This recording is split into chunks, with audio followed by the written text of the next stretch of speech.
send this out to my cousin Jennifer Catchway. And to all the women out there that are still missing and possibly murdered. Come home, please. You got a family that love you. You know what I'm saying? Yo. My name is Cameron Monkman, better known to most as Young Jibwe. My reserve is Lake Manitoba First Nation, but I'm originally from Winnipeg, Manitoba. I left my home to pursue a serious career in the entertainment industry as an actor, hip-hop artist, and music producer. My overall goal is to inspire many aboriginal youth throughout Turtle Island and help them realize that they too are important. Their voices are important. This documentary is dedicated to all of the missing and murdered Indigenous women of Canada, the very same women that the government fails to talk about. These are their stories. How do you take a life? How do you take somebody that's had a rough life and then has been hurt, and the only thing is you wanted was survival? You wanted to raise your children.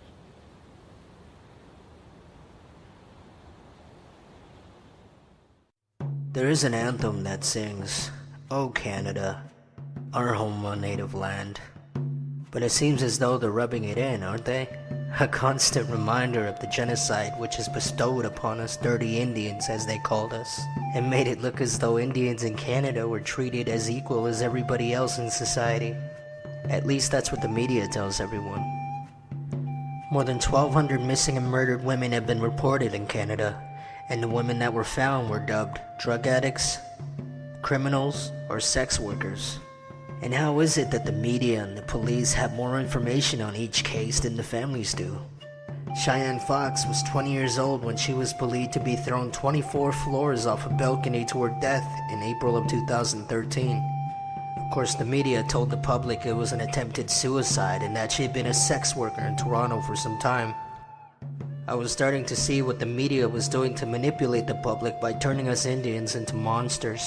Well, I'm here to talk a little bit about what happened to my daughter, Cheyenne Fox, who was, I believe, murdered last year. She fell like 24 stories to her death. And when the police, she died on a Wednesday night at about 10:30, and the police were at my place before 8 o'clock the next day to inform me what happened. And right away they ruled it was a suicide and they left. They didn't really get no feeling from them whatsoever. They just told me the message and they left. And so right then it seemed like a nightmare started, and I guess I was the only one that was informed at first, and then the mom was informed later. And the police, the Toronto Police Service, totally kind of like made it sound like it was like her fault, and she right away they claimed that she was a street worker, and it didn't seem like they wouldn't give her the time of day, and completely disrespected the mom altogether when they informed her of my daughter's death, because she got a hold of me later on that day. And then I just didn't know what to do at the initial shock of it. First thing was very concerned about my son, because they were very close, and so I called him up, I texted him right away and told him that I want to see him right away. And so we made my way out, and told him that we wanted to see him at Tim Hortons close to where he lived, and that's where we're standing in line and getting our coffees. And I told him, I said, yeah, something happened, and he said a couple of things, like maybe something other than what Cheyenne was about, and all of a sudden he just guessed it on the third time. Cheyenne passed on, he says, and I said, yeah. And he was just in shock at first. We're getting our coffees, and it was pretty tough. And he wanted to go see his friend right away, and I said, okay. So we accompanied him back home, and we sat with him for a while, and he just didn't have any emotion. He was just in shock. And that started like 2 weeks of drinking on that day. For 2 weeks he drank. Almost 2 weeks, I would say. He stopped for the funeral and the wake and all that stuff. And so he was that's one thing about this whole thing is that it really impacted our kids, the siblings, Amanda, David, the older siblings, and then Jonathan, and then the little one was Xavier, my grandson. And so it affected all of us and my wife and everything else, and my also my little son I have, Tristan, affected him quite a bit. And because just on that day when she passed, he went out. He was talking to some spirit in his room on that same day, about 11 o'clock. I'd say, well, I guess that afternoon, I don't know when. He was talking to some spirit in his room, and then he came running outside, ran through the living room, and looked out outside our door. He's yelling her name, "Come back, Cheyenne, come back." And he seen her and left. That's when she passed on that day, her spirit. And so that was it was really hard to see all that, like with my kids. It was really tough. My name is Keith IMC. I come from the Skeety Pawnee, which is a wolf band of the Pawnee, and the Nogazi, which is a bear clan of the Seminole. And I just remember one time when I was in Canada around 2012, I think it was November 2012, it was before the big Idle No More movement. It was probably like a couple months before it started. But I just remember, like knowing that there were a lot of like cases of missing and murdered women in Canada, and it's one thing that really just kind of disturbed me, in regards to like how is this possible? Like it doesn't make any sense. There's no inquiries on the on anything in regards to that within the government or police force or whatever. And obviously we know that that's a form of people within so-called marginalized communities not getting getting the help from the government or the force. Anyway, so the issue was going on up there, and I didn't understand, why, it was happening in such large numbers and how it wasn't linked to anything that could have been, like a major problem. But anyway, so I was at a show. I was doing a show, and I was performing up there, and a female came up to me at the time, and she was just talking about what I was talking about in regards to cultural movement, activism, indigenous empowerment, and protecting our rights as Native people. And then she started telling me about the missing and murdered women that I had already known about. But then she had also told me that month alone, in October, there were 8 missing women, just in October alone of 2012 in Winnipeg. And I was blown away. I was like, how is that possible? 8 women just disappeared this month alone, Native women, and nothing's being done. Meanwhile, simultaneously as we're talking, I look at the stage, and there's a Native performer. All the people are, on the dance floor on the stage, and they're getting hype. All kinds of Native women. And all of a sudden the performers start saying, "Where's all my bitches at? Make some noise! Motherfuckers in the house! My fucking ladies in the house!" And I was like, and then meanwhile all the ladies are like, "Yeah!" And the irony of what I was experiencing there. On one hand, this young lady's telling me about all these missing and murdered women. On the other hand, our people are being led to doom, by a way that has been brainwashed into our people, which is mainstream music and media, that perpetuates destruction, that doesn't allow us to have rights, doesn't allow us to have a voice, but yet we push forward that mainstream destructive type of music.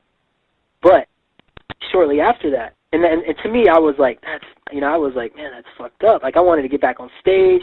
I wanted to be like, yo, man, watch your nieces, watch your girlfriends, watch your sisters, watch your lady friends, because there's some evil ass shit going on with people are targeting Native women, and nobody said anything all night. Nobody mentioned it, talked about it, and I thought that was a problem. That was a huge problem within our Native communities. And if music that perpetuates destruction, perpetuates, not uplifting or empowering our people and our women, then can be subjugated to like all this, this chaos that is inflicted on our people, but then also pushed within our people so that we afflict ourselves with it, such as domestic violence or whatever, all these forms of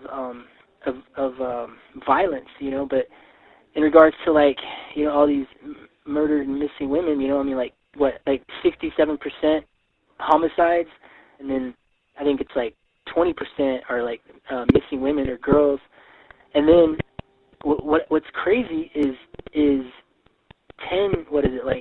approximately like 10% of all homicides in Canada, are Native women. That's crazy.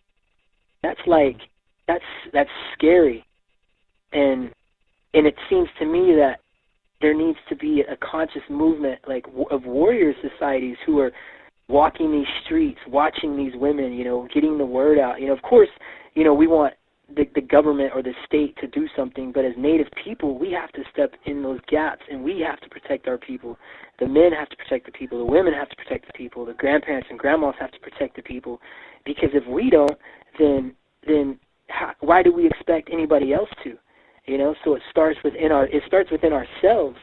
So from that show that I saw happen in Winnipeg on that night, those were two sides of the spectrum of where our people are. Believing a colonized, assimilated way of mainstream society, and then the reality of the destruction that has been put upon us that now we can stand up against. But we're fighting the blinders because they're trying to keep us away from this truth. They try to blanket it for so long, it seems like, but now the people are standing up. And now it's good to see a lot of the Native artists in Canada are actually speaking on these issues, and actually using their voices to push these critical issues that need to be addressed. But ultimately within our people, we have to have peace. We have to have conscious movement. We have to come together. My name is Gladys Raddick, and I am an advocate for the missing and murdered women across Canada. And my action started actually 8 years, 8 months, and 22 days ago today, when my niece Tamara Lynn Chipman disappeared from the Highway of Tears. And Tamara is my brother's only natural child, and she was also a young mother. Her son was 2.5 years old when she disappeared. And today, she still remains missing, and it's been a long journey, not only searching for her, but also for listening to other family members along the Highway of Tears and across Canada who have lost loved ones, whether their loved ones have just simply vanished or if they've been murdered, and the majority of First Nations cases remain unsolved. To me, this is an issue. When we started Walk for Justice in 2008, the reason that was started was because of the symposium that they had in 2006 regarding the Highway of Tears. March 2006, my cousin had organized a walk from Prince Rupert. She was going to walk to Terrace and to honor, because we have 3 women from our community right now that still remain missing. And our community is Morristown, BC, which is right in the heart of the Highway of Tears. So it bothered her that my cousin Florence Nizal, it bothered her that there was these 3 girls and numerous others who have simply vanished, and nobody's doing anything about it over decades. When she organized that walk, I went up there to Prince Rupert from Vancouver. I was living in Vancouver. And when she did that walk, I walked with her, and I basically talked the whole crew into walking to the symposium in Prince George, which they held in March 2006. In my view, that was probably one of the best symposiums that I had been to, which was organized by Rena Satorsky and the Carrier Sakani Family Services. Because what they did was they enabled the voices of our families who have actual missing and murdered loved ones. And it was the families that actually drew up the conclusions in the Highway of Tears Symposium recommendations that were made. How can we stop this violence against our women? How can we start working towards ending the disappearances? How can we work towards solving some of these unsolved cases? We're tired of this being in our history, although it has been in our history since contact. In 2014, here we are, and we still have an astronomical amount of women that are going missing and continue to be murdered on a daily basis in Canada. When we did the walk and we did the symposium, it took the governments and the provincial government less than a year to start, to drop pretty much everything. All the recommendations were never adhered to in British Columbia. The women kept on going missing. Our young girls keep on getting murdered. And basically there's nothing they're doing about it to keep our women safe. In most northern communities all across Canada, there's a horrible reality that's happening, whereas most of our reserves are living in dire poverty. Our basic life necessities are being denied. In the name of progress, we have the governments that are trying to push in things like gold mines, Enbridge, Keystone. They call it progress, but every time in the name of progress that something big like that comes along, the first thing that's going to disappear is our women. That's where our women will be getting exploited. That's where we have addictions, because this is what happens when you set up these huge man camps. These man camps, for some reason, are built when you send 5,000 men to a camp in the name of progress. Those men's lust needs to be satisfied, and if they're not, they'll simply kill you. Our people are treated as disposable. We are not disposable.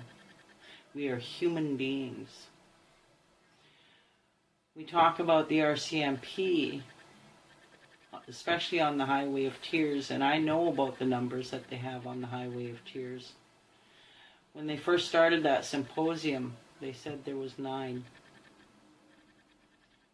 8 of them were First Nations women. And in 2002, the reason that people started hearing about the Highway of Tears was because one white girl went missing, Nicole Hoare. And bless her family, she still hasn't been found.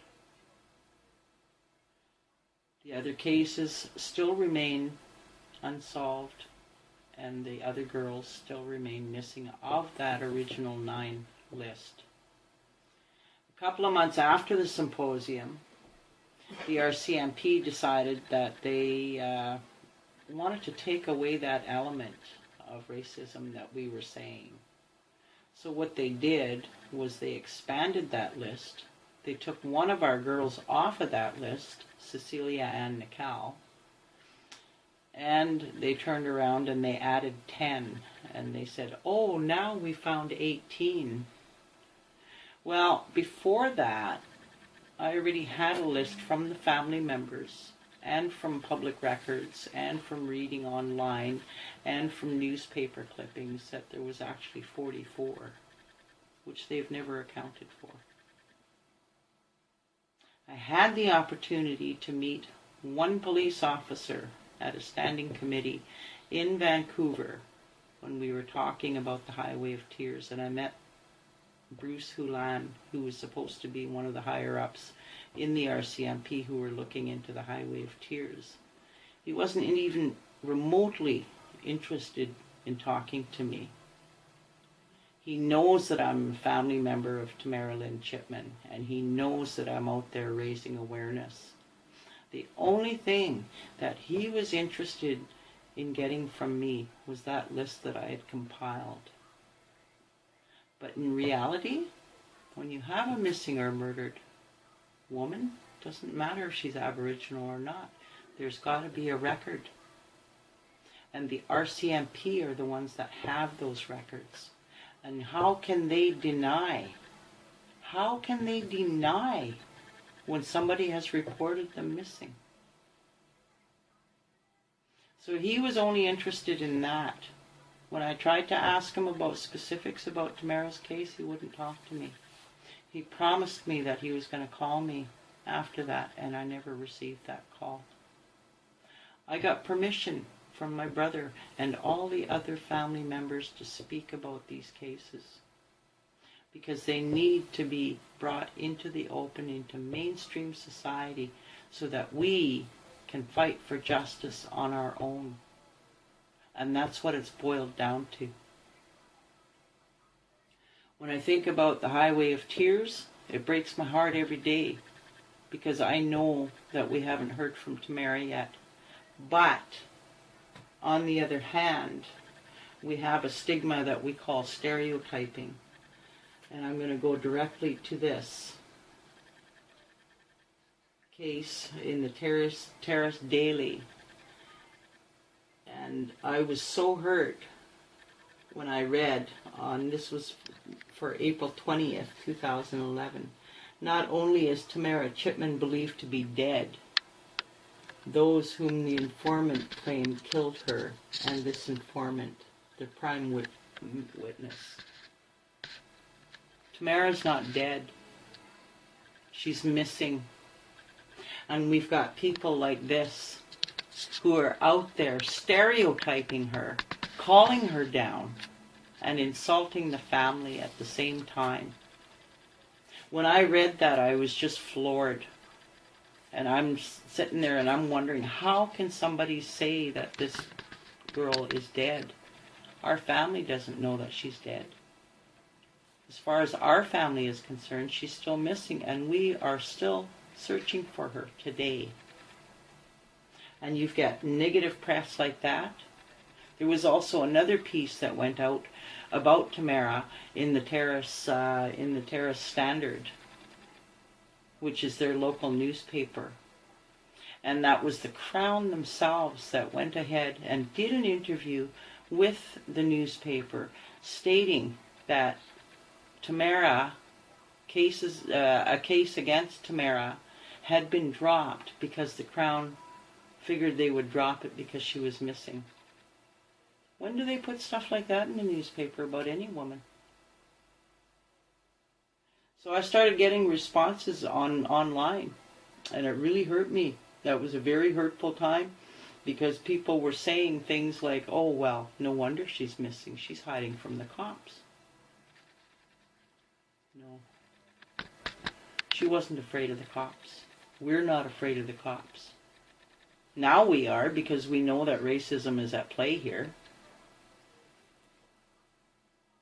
But you know what? When they write things like that and stereotype our women, it's no wonder nobody's looking for them. There was responses like, oh, well, that's why she's missing. She wouldn't do that. She wouldn't leave her son. She wouldn't leave her family. She's got a huge family that loves her. And a huge family that will never give up on looking for her or for answers.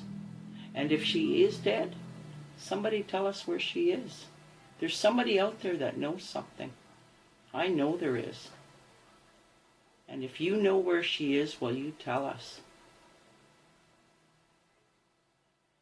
With the police, I have every reason to believe that they may have something to do with some of those disappearances. You look at the Human Rights Watch, and I know for a fact from my own personal experience that the police up there are racist. I've been raped by cops myself. I've been beaten by cops myself up there. People say, well, why didn't you press charges? Well, you know what? That's like me going to my abuser and saying, can you help me? Is that going to happen? I don't think so. And besides that, it was so many years ago that I probably wouldn't recognize them now if I ever laid eyes on them again. But the fact is a fact. We can't trust them. I'm not saying that all cops are bad. I've met some really good cops in my day that genuinely care. But it's those bad cops that we need to get off of those streets. I'm getting so sick and tired of hearing all the beatings that they're inflicting on our people, shooting them in the back of the head, and there's no justice. They get off for one reason or another. We got a cop in BC that killed 2 people, and he got away with murder. Both of those people. So how do we do this? How do we get this accountability? We do it via national public inquiry. A national public inquiry will hold those responsible for these actions accountable. And unless we get accountability, we are not going to get justice. We're not going to get closure. We're not going to get accountability or equality. We know what this Canadian government wants, and that's all the land. That's exactly what they want. And what better way to eliminate our people is to eliminate their women and children. In 2010, I was living in Montreal, and I happened to be in a transitional kind of phase between cities, and I'd actually been like that for several years. And ended up staying, with a lot of other Aboriginal people in the same kind of predicament at the Aboriginal shelter they have there. And it was in the summertime of 2010. I had gone probably the month of July, if I remember correctly, and I went out. I didn't stay at the shelter that night. I went out partying and dancing with a friend of mine. And at 1 o'clock in the afternoon the next day, I was standing in one of the shopping malls in downtown Montreal, and happened to run into an older Native man whom I'd met at the shelter. And he came up to me and asked me if I'd heard what had happened, and I said no. And he told me that one of the Inuit women that was staying with us at the shelter, by the name of Ramona, was found lifeless, hanging by a fence next to the property at 3 o'clock in the morning the night before. And I knew who he was talking about. I didn't, I called the friend that I'd gone out with the night before, who knew some of the staff at the shelter, right away, and asked him to look into that for me to see if it was true. And he called and messaged me back on my cell phone and told me that it was true.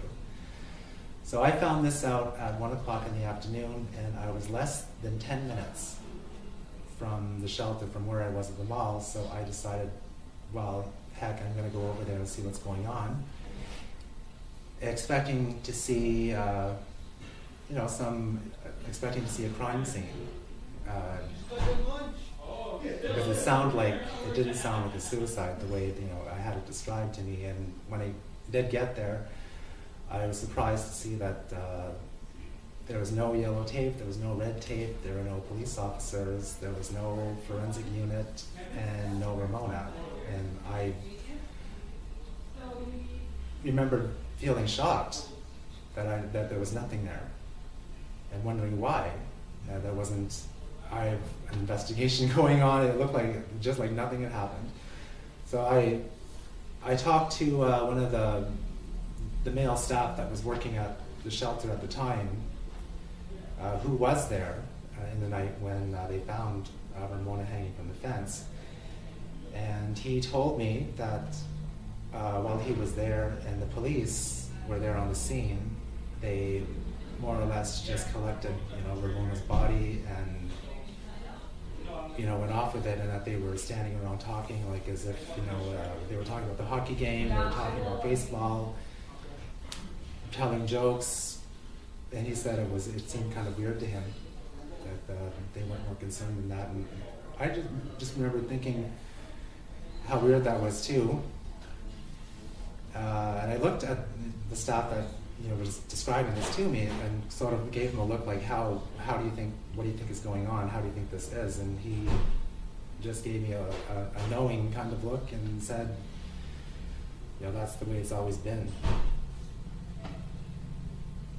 So I didn't really know what to say after that. Over the next several days, I paid attention to what was going on in the newspapers and on the radio and on TV, and I was expecting to see or hear something about this Inuit girl who'd been found hanging from the fence in the middle of Chinatown in Montreal, and nothing came up. I was really surprised. Not a word of it was mentioned anywhere in the media. And someone at the time had suggested that maybe they weren't showing it because they wanted to protect the shelter or the reputation of the shelter, and it seemed to me that was bullshit. That didn't sound right to me. Protect the shelter from what? They didn't have to mention the shelter in the report. And I was pretty sure that had it been a white girl found hanging from the fence in the middle of Chinatown in Montreal, that it probably would have made the news. We knew that by what the staff that found Ramona hanging there told me that it was obvious that she'd been beaten and that she was bound by her own bra strap from the fence, and it was the kind of fence it is a silver metal fence you would probably find around the schoolyard, and that her legs were turned up like this inwardly, and that she was hanging by the bra. And I thought, well, there's no way she could have done that on her own. It didn't sound like a suicide to me. But there was nothing really we could do. We didn't really have a say in the matter, and it just seemed like the whole thing was just swept under the rug and not dealt with. Of course, I may be wrong. My perception may be off, but what I just described is what my eyes showed me. And it wasn't only me that had that perception about it. The girl in question, Ramona, was in pretty, we knew her to be in pretty deep trouble with hard drugs. She had been on the street for quite a while.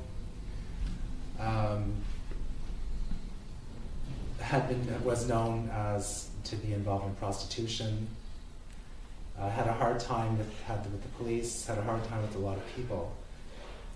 And what it made me think is, I'm wondering all these years later how she got into that predicament.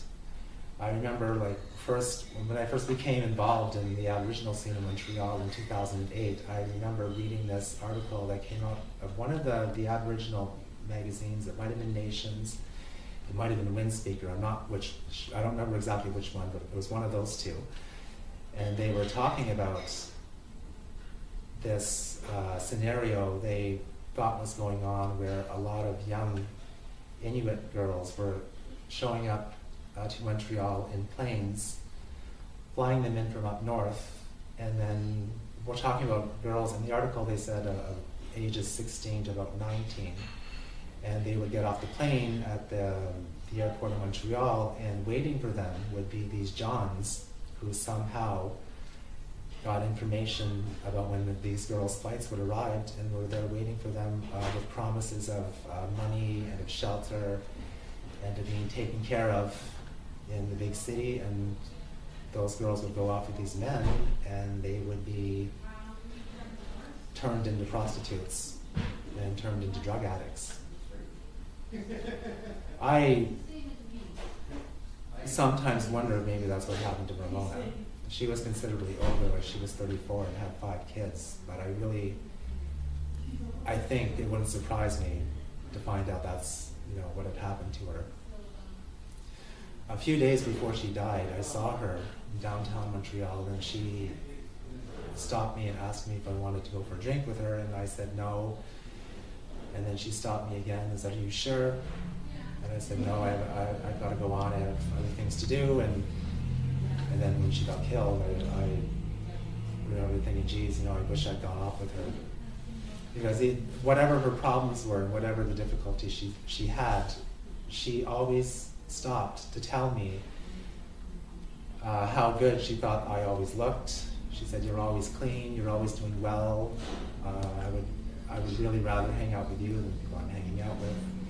She always let me know how much she had appreciated me, and I wished I'd gone to have a few beers with her, maybe to thank her for that before she passed on.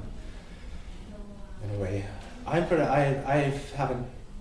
that was 4 years ago that all of this happened with Ramona in Montreal, and I haven't really talked this openly about it. I mentioned a little bit about it on an interview I did for Aboriginal Voices Radio in 2011 when we first did the song for Come Home. And I remember saying in that interview that this is why, in 2010 we had the opening ceremonies for the Vancouver Winter Olympic Games. And I remember being in my place in Montreal and turning on the TV to watch these ceremonies and being absolutely livid when the ceremonies started. And they started by saying, well, first off, let's bring out the wonderful Aboriginal Native people of Canada that we love so much. And they had them coming from 4 directions. You had the Inuit people and a mixture of Native people, and it was made to look like this big celebration. And I remember being absolutely furious because I knew that message was going out to an audience, an international audience of people who are not aware of what's really going on here in Canada. And I think that if they knew what was really happening, I think they'd be horrified. This isn't the only, scenario with Ramona isn't the only time that one of our women have been murdered and it's gone unsolved. We have at least 825 cases like this. Ramona is, probably considered to be just another number. And, it's really hard. I have to say, I've grew up, most of my life was in white urban Canada. And I have to say that when stuff like this happens, it's really hard to be in this society and to feel like I'm heading in the right direction.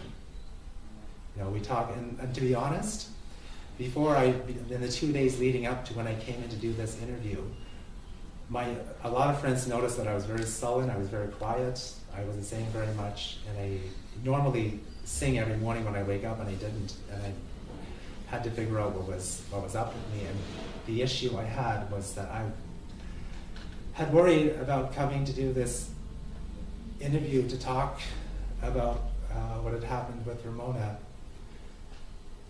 because I'm scared that I could be killed if the wrong people hear what I just told.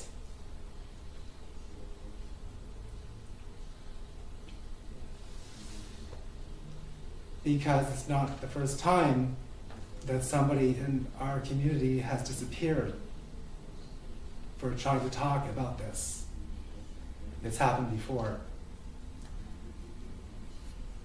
As hard as it was for Robbie to talk about his friend Ramona, his bravery really inspired me in that room that day. Given the fact that it was very devastating to talk about, I can hear his heart speaking to me for the first time. But then I pondered, why wasn't Ramona's death announced on the news? Was it because she was Native? And what about those television screens that you see in the subway systems that often advertise missing and murdered women? Not one Indian was on there. When I first put out our walk for Justice 2008, I was sending my mission statement all over the place, and I happened to send one to the United Church of Canada in Vancouver. And I got a reply back from them. And what they said in there was that they agreed with everything that I had written in my mission statement. But they were not willing to support me unless I took one word out of there. And that word was genocide. And when they told me that, I said, no, that's okay. We don't need your support then. If you don't want to admit that this is happening, so be it. We don't need your support. Because all of the walks that I organized, from Walk for Justice 2008, Walk for Justice 2009, 2010, 2011, Tears for Justice 2013, all of those walks were based on the kindness of Canadian society. Donations. All of our walkers were all volunteers. Majority of them were family members who knew what it felt like to have a loved one missing or murdered. We took time out of our lives, 3 months, 4 months at a time, to raise awareness. Did we do it for money? No, we didn't. We did it to raise awareness. My name is Melissa Spence. I'm a radio DJ from Winnipeg. From a very early age, my mother had always ingrained in my brain that no matter where I'm going or where I am, to always be aware of my surroundings, who I'm with, who's around, and any potential dangers that could happen. So being able to recognize all of these things had been always ingrained in my head since I was a very small child by my mother, because the reality that she had come to know is that the world is really dark, and there are people out there who target Native women for either sex or just violence in general. So my mother made sure at a very young age that I was aware that that kind of thing existed in the world. Growing up in the north end of Winnipeg, I've witnessed firsthand, the violence that can occur out on the streets and things of that nature. But it wasn't until about 6 years ago where I really seriously wrapped my head around the whole missing and murdered Indigenous women of Canada issue. One of my first radio assignments was to go to the first ever No Stone Unturned event, which was put on by Claudette Osborne's family. Claudette went missing just months before this event in November of 2008, and she had only been missing for about 5 months. So I went to host this event, and I really was exposed for the first time what a family goes through when a member of their family is missing or turns up murdered. It made such an impact on me that I remember going home and I just couldn't sleep. I just kept seeing the images of the family just completely heartbroken and in pain and unable to even get a word out, choking back tears, talking about their sister that had gone missing, their daughter, their mom, their wife, and no trace, no clues as to where she went. So that was the moment where I decided to use what voice I had to raise awareness for missing and murdered women. One of the things I've noticed in particular with Canadian society is we're super conservative, and when we are faced with really difficult issues, especially a Native issue, anything that kind of jeopardizes the comfortable environment that we're so used to, we tend to look away or not really take it seriously and sweep it under the rug. So to a lot of people in this country, the missing and murdered Indigenous women issue is just a redundancy, I guess you could say, of what Native people are always, quote unquote, complaining about or whining about. Just another, thing that we're getting angry over that they can't really do anything about. So they really seem to get tired of hearing about it. However, I think there's starting to be a shift now in 2014, especially here in Winnipeg, especially with the discovery of Tina Fontaine's body this past summer. And I think a lot of people are finally starting to pay attention and take the time to realize what is really going on in our society. Even though it's been going on for decades and decades, as we all know, there is a serious issue within our society. And if we don't collectively, I guess, pay attention and take the time to understand and educate ourselves on the whole picture, we're never going to be able to solve this problem or any of the problems that we do have. A lot of times I'll hear people who are non-Native who are trying to understand, why there are so many people in the situations that they are who are First Nations. For example, they'll say, how can you be so hurt still? How can you guys be such and such a rough shape? over something that happened, so long ago? How does it still affect you? Why are you guys still juice bags? Why are you guys prostitutes and homeless and drug addicts? You guys should be over that. That happened so long ago. It didn't even directly involve you as a person. How can it still affect you? And I think that's part of this problem, is that people don't realize that everything that's going on, especially the missing and murdered Indigenous women issue, is really a symptom of a really corrupt and terrible system that was forced upon the Indigenous people of Canada decades ago, and that it has trickled down through generations. Not only that issue, but there's so many other things that are wrong and have not been addressed, or there hasn't been a proper solution enforced, or we haven't taken care of ourselves even, or each other. And the symptomatic effects of things like the Indian residential schools and the 60s scoop still hover around us today, and that's what I think a lot of people don't understand. Asking questions, I've always thought, is a really good way to try and begin to understand why Indigenous people are the way that they are. Ask yourself, how did all these homeless people that we see passed out and lying in the street get there? What happened to them? Why is a young girl or boy in Child and Family Services and not getting the love and support they need? What happened to them? What happened to their parents? Why don't their parents care and are not around to look after them? What happened to them to make them the way that they are? The cycle goes back through the generations, and it does trickle down.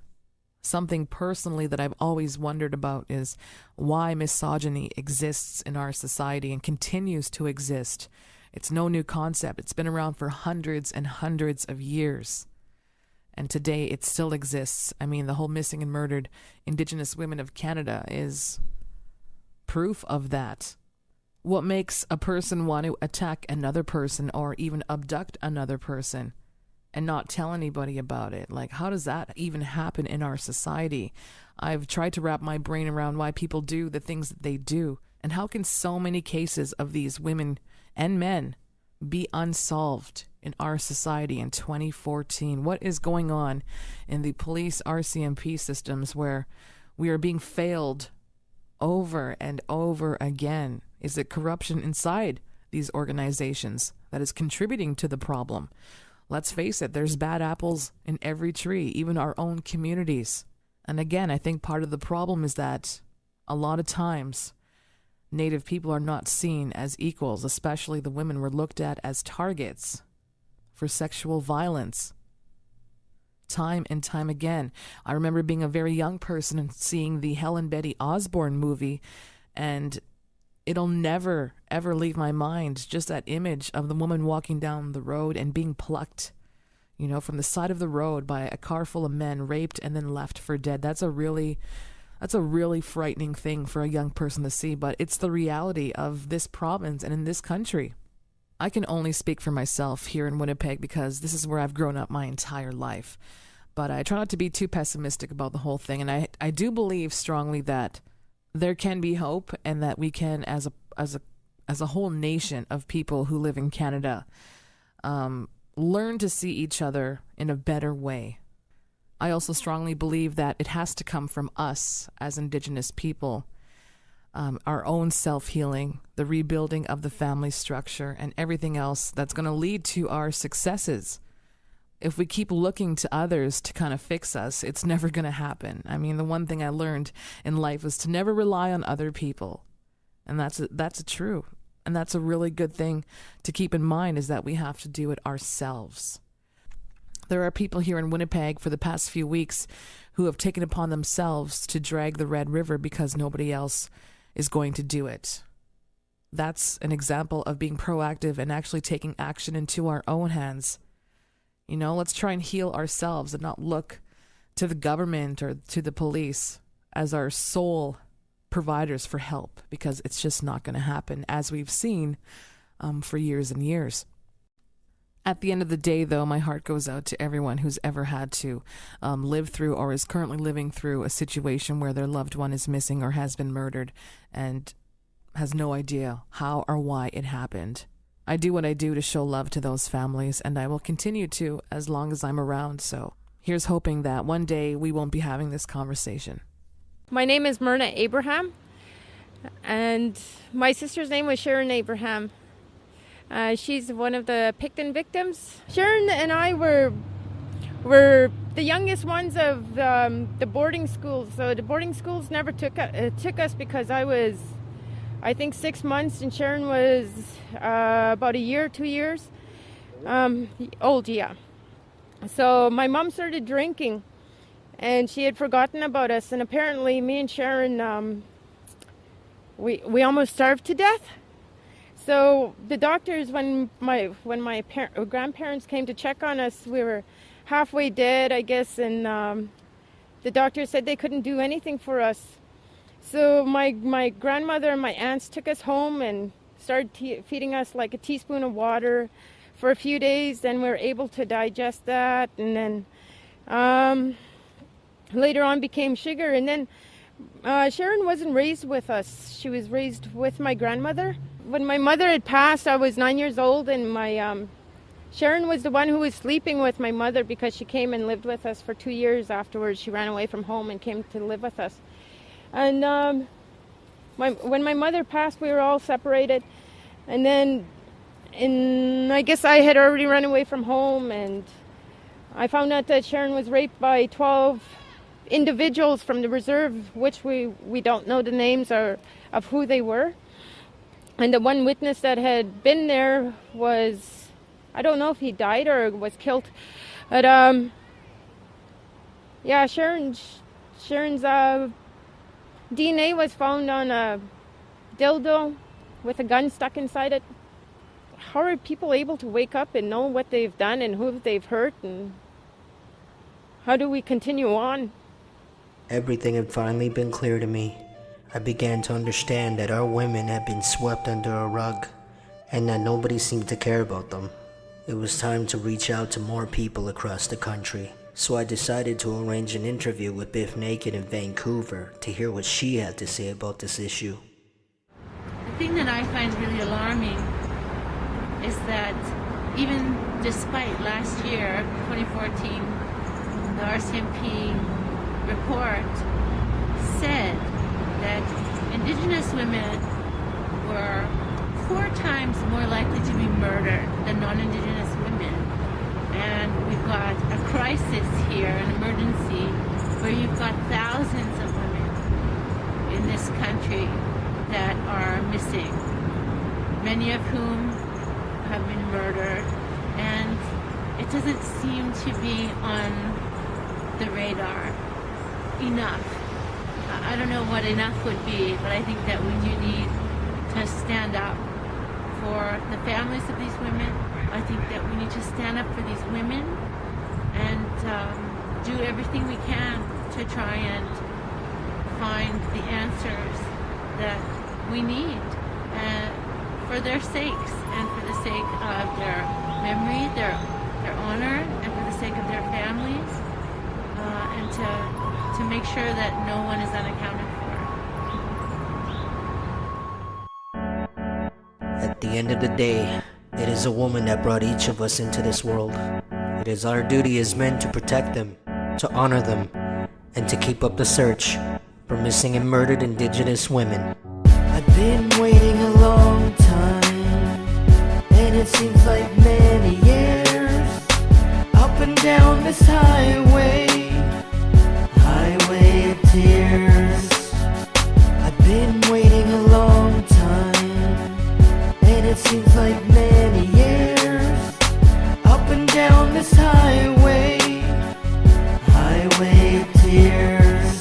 To all the fathers and mothers and all the sisters and brothers who feeling pain and the suffer, got empty plates at the supper. I feel your pain like no other, there's no real way to recover. My heart goes out to the children because they're needing a mother. See what's up with the violence, you just causing some real hurt. You acting like real